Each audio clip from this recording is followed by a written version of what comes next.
제 하루 일과가 아침에 일어나서 새벽 기도하고요. 또 마치고 또 읽어야 될 성경 말씀 이렇게 읽고 또 아침 일찍이 목사님들이랑 같이 한 2시간 동안 탁구를 치는 것으로 하루 일과가 시작이 돼요.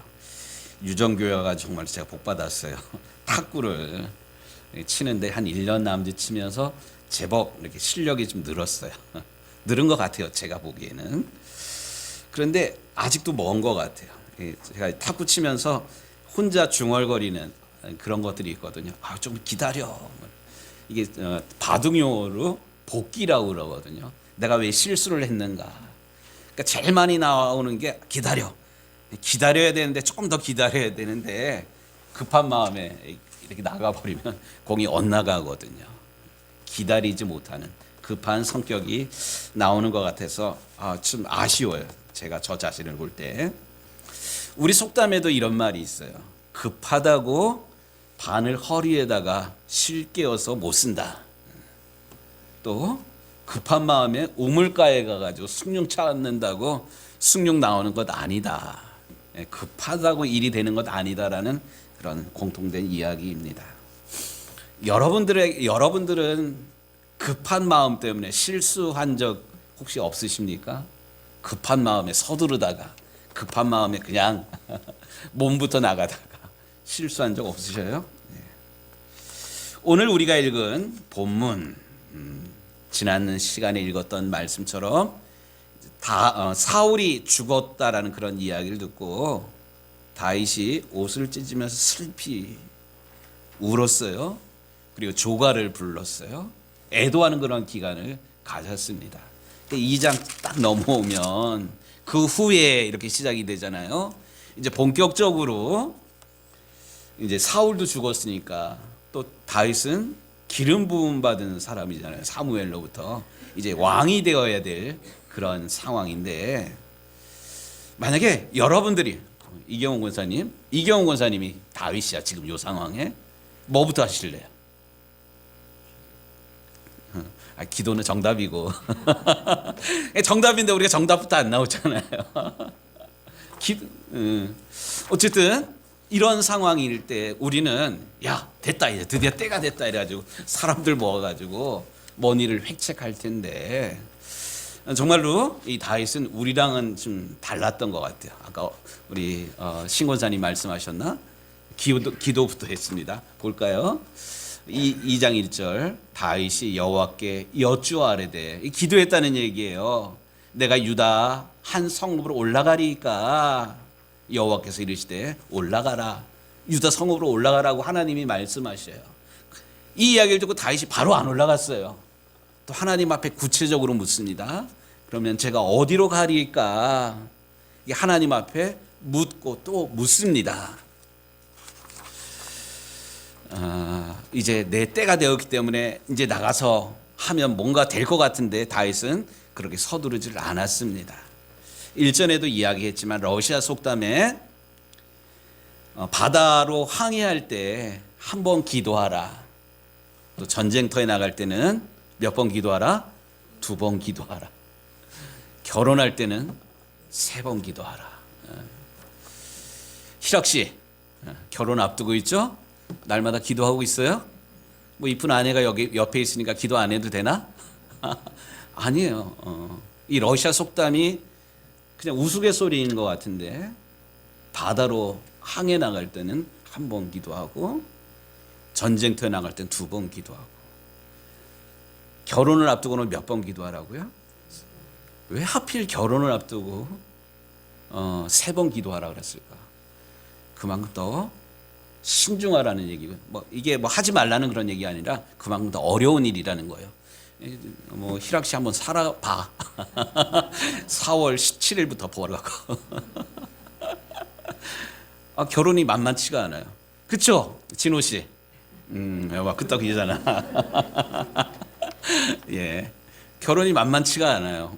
저도 사실 그랬던 것 같아요. 신혼여행까지는 좋았어. 비행기 타고 오면서 막 머리가 아프더라고 그때부터. 그만큼 인생이라는 게 호락호락하지가 않습니다. 그렇기 때문에 모든 일 전쟁터와 같은, 아니 또 영적인 그런 의미로 우는 사자처럼 우리를 삼키려고 달려드는 무수히 많은 그런 영적인 공격들이 있기에 우리는 기도해야만 합니다. 우리의 삶은 기도보다 앞서 나가서는 안 되고요. 하나님 없이 하나님보다 앞서 나가서는 안 됩니다. 그렇기 때문에 다윗은 이 중차대한 일을 앞두고 하나님께 묻고 또 물었습니다. 그런데 이렇게 기도할 때 하나님께서 다윗에게 응답하십니다. 뭐라고 응답하냐면 기브아가 아니라 헤브론으로 올라가라, 이렇게 말씀을 하십니다. 기브아는 사울이 다스리는 10여 년 동안 사울이 정한 도읍이에요. 수도예요. 수도.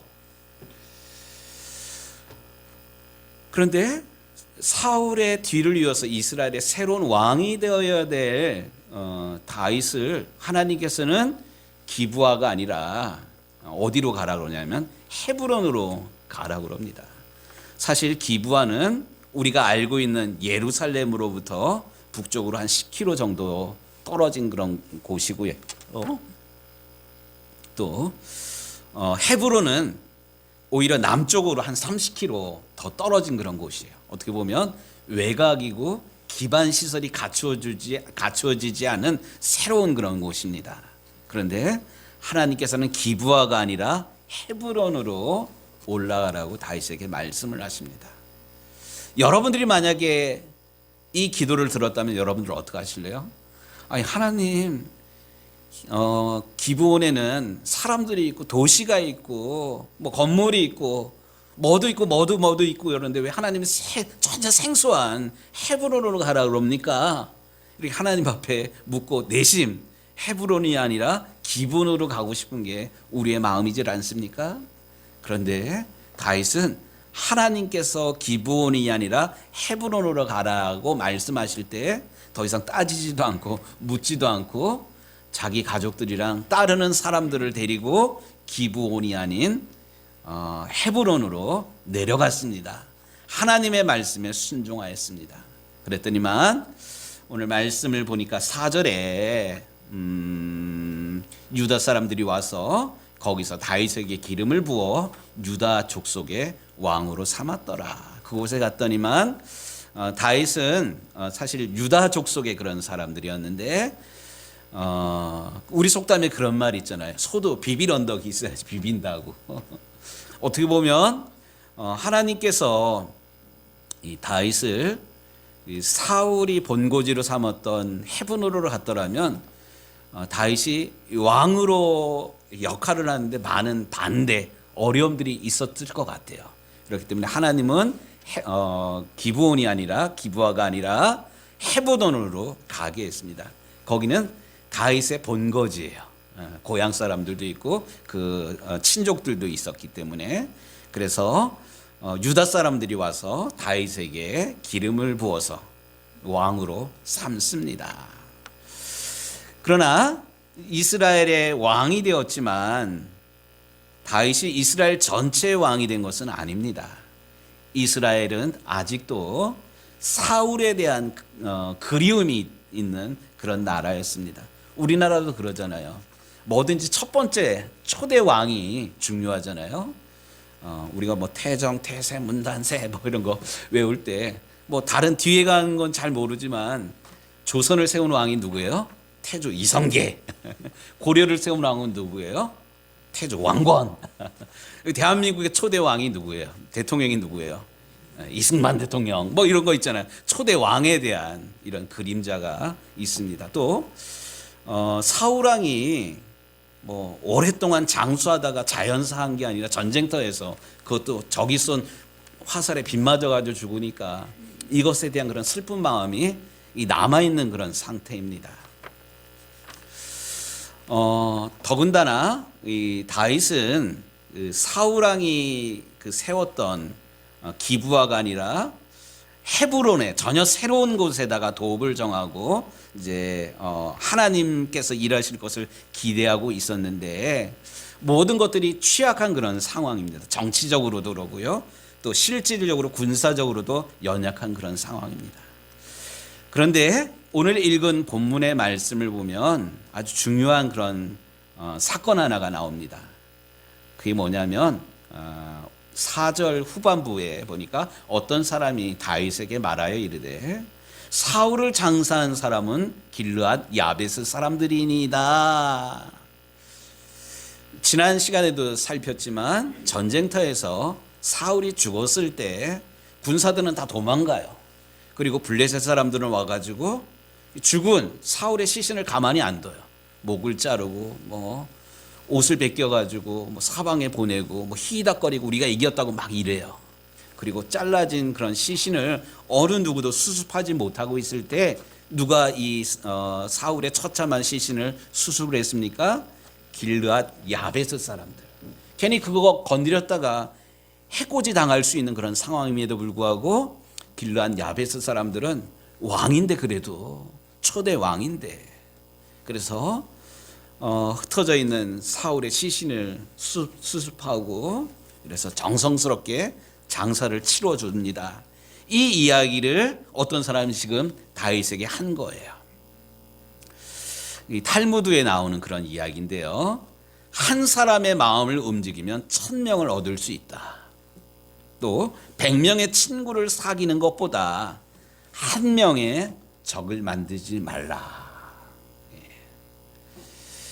아주 중요한 의미 있는 그런 이야기예요. 한 사람의 마음을 움직이면 1000명의 사람들이 따라온다. 또 100명의 친구를 사귀는 것보다 한 명의 적을 만들지 않는 게 중요하다. 사회생활하면서 이 말은 우리가 꼭 좀 기억을 할 필요가 있습니다. 그래서 오늘 다윗은 어떤 사람이 자기에게 이 한 이야기를 듣고 사울의 장사를 치러준 야베스 사람들을 그냥 가만히 보고 있을 수가 없었습니다. 그래서 전령들을 야베스 사람들에게 보내서 그들을 칭찬하며 그들에게 상을 내렸습니다. 7절 말씀 좀 볼까요? 6절 후반절에 너희가 이 일을 하였으니 이제 여호와께서 은혜와 진리로 너희에게 베푸시기를 원하고 나도 이 선한 일을 너희에게 갚으리니 칭찬하는 그런 거예요. 우리 김보경 원사님 잘 쓰는 말, 칭찬은 뭐라고요? 고래도 춤추게 한다, 뭐 이런 말 있잖아요. 칭찬받으면 기분 좋아요. 오늘 다른 분들보다 조금 일찍 온 정한균 우리 집사님이 조금 일찍 오셨는데 가족들 다 올라오셨는데 안 올라오시더라고요. 그래서 저는 오늘 우리 집사님들 안 보이잖아요. 그래서 정 집사님도 안 오는 줄 알고 저 덜컥 좀 겁이 났어요. 화장실 가려고 뒤에 가다가 이렇게 식당을 보니까 우리 정 집사님이 탁구대에 펼쳐가지고 식탁보 깔고 뭐 이거를 하더라고요. 그래서 올라오시는데 집사님 수고하셨다고 그랬더니만 뭘요? 뭘 했길래요? 겸손까지. 이거 멋있어요. 또 우리 지난주에 지금 이쪽보다 이쪽이 지금 인구 밀도가 높아요. 그런데 감히 앞자리 잘 못 왔는데 우리 신권사님이 옷도 멋있게 입으신 신권사님이 가장 앞자리에 앉아주니까 제가 이렇게 힘이 나요. 사람은 인정받으면, 내가 한 일에 대해서 인정받고 칭찬받으면 신권사님 기분 좋아요? 어때요? 좋죠. 누가 날 인정해주면 기분이 좋은 거야. 칭찬은 고래도 춤추게 하고 격려해 준다. 많은 사람들 중에 특별히 담임 목사가 강단에서 이렇게 칭찬을 해주면 기분 좋아요. 격려를 받으면 사람은 내가 다른 사람으로부터 인정을 받으면 행복해집니다. 남자들 그렇잖아요. 우리 예종민 성도님 그렇잖아요. 아내가 나 힘들게, 나 몸도 조금 불편한데 열심히 일하면 아내가 여보 수고했어, 고마워, 여보 멋져, 이렇게 얘기하면 기분이 좋죠. 예, 예, 맞아요. 누가 나를 인정해주면, 또 가족들한테, 사랑받고 싶은 사람한테 인정받으면, 우리 예림 씨 남편 자꾸 칭찬해줘요. 승혜 집사 진짜 얼마나 성실해. 이런 신랑 어디 가서 구해.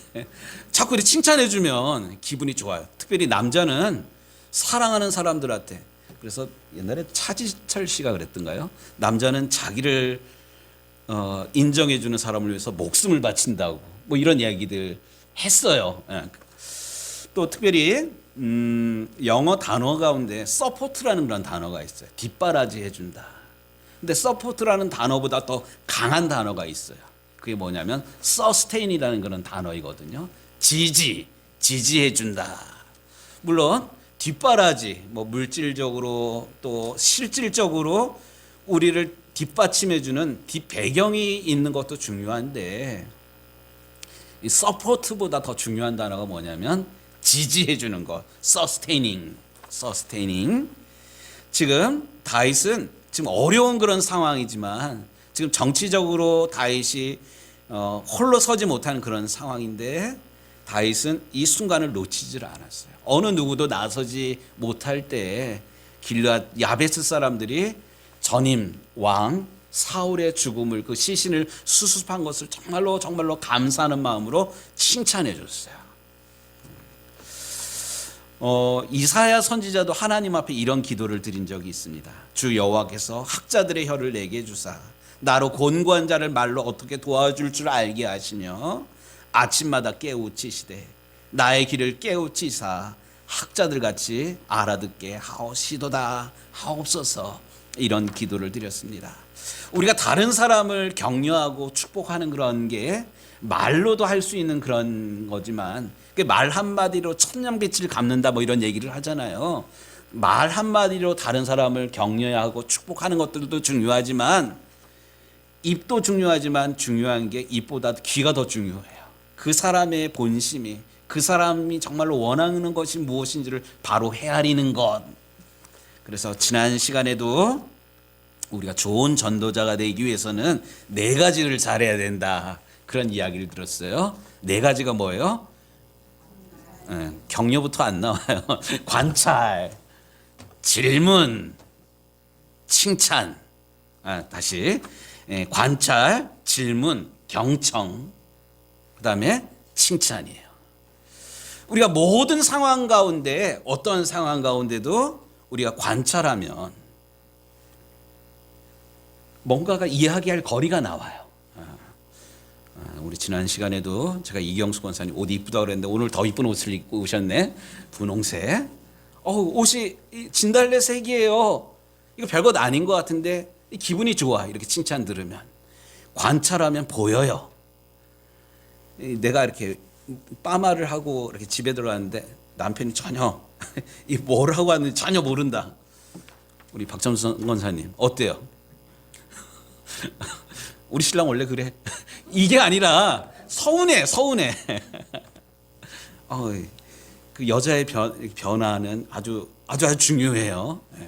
그래 특별히 남자분들 아내의 변화에 민감하시라.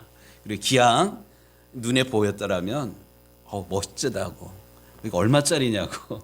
돈이 있었냐고. 내가 돈 주겠다고 그러면 더 좋지. 근데 돈 안 들이도 할 수 있는 방법이 잘 나왔다고, 자연스럽다고 칭찬하는 거. 칭찬은 고래도 춤추게 합니다. 지금 다윗은 어려운 그런 상황이었는데 지금 야베스 사람을 칭찬하고 격려합니다. 그런데 이게 나중에 이 다윗에게 엄청난 도움이 됩니다. 우리 사랑하는 유정교회 성도 여러분, 모든 상황 가운데 하나님의 마음을 품고 하나님께서 주신 지혜를 가지고 어떠한 상황, 기회도 놓치지 않고 우리가 격려하고 칭찬해야 되는데 인색하지 않는 정말 하나님의 마음으로 가득 찬 우리 유정교회 모든 성도들이 되기를 주의 이름으로 축복합니다. 이게 별것 아닌 것 같지만 이게 여러분들에게 힘이 되고 여러분들이 동력자를 얻는 방법이고요. 하나님은 그 여러분들의 그 마음을 그냥 외면하지 아니하시고 수고하시고 또 관심 가져 노력하는 여러분들 하나님 귀하게 쓰실 것입니다. 그런데 이렇게 다윗이 기도하고 또 하나님께서 주신 눈으로 귀로 듣고 이런 것에 다윗이 믿음으로 사실 반응을 잘 했어요. 그러나 이렇게 기도하고 믿음으로 잘 반응했다고 그래가지고 모든 일들이 순적하게 진행되는 것은 사실 아닙니다. 오늘 말씀을 보다 보면 그 사이에 그 사울의 신복이었던 아브넬이 사울의 아들 이스보셋을 데리고 마하나임으로 건너가서 거기에서 그 사울의 아들 이스보셋을 이스라엘의 왕으로 세워버립니다. 그리고 자기가 실질적인 왕 노릇을 하는 이야기가 8절 9절에 사실 나옵니다. 8절에 이런 말씀이 나와요. 사울의 군사령관 넬의 아들 아브넬이 이미 사울의 아들 이스보셋을 데리고 마하나임으로 건너가 길르앗과 아술과 이스라엘과 에브라임과 베냐민과 온 이스라엘의 왕으로 삼았더라. 아까도 살폈지만 이렇게 아브넬이 이렇게 발빠르게 움직이는 동안 다윗은 사울이 수도로 삼았던 기브아가 아니라 엉뚱한 곳에 가가지고 지금 수도로 정한 그런 상황입니다. 이런 상황. 아까 어디라 그랬어요? 헤브론이라 그랬잖아요. 외곽에 있는 떨어져 있는 그런 곳입니다. 그리고 이스라엘이 12지파인데 12지파 가운데 11지파는 전부 사울과 사울의 남은 아들 또 군사령관 아브넬이 이끄는 여기에 정치적으로 쏠려 있는 그런 상황입니다. 오직 유다 족속만 다윗을 따르는 12분의 1이에요.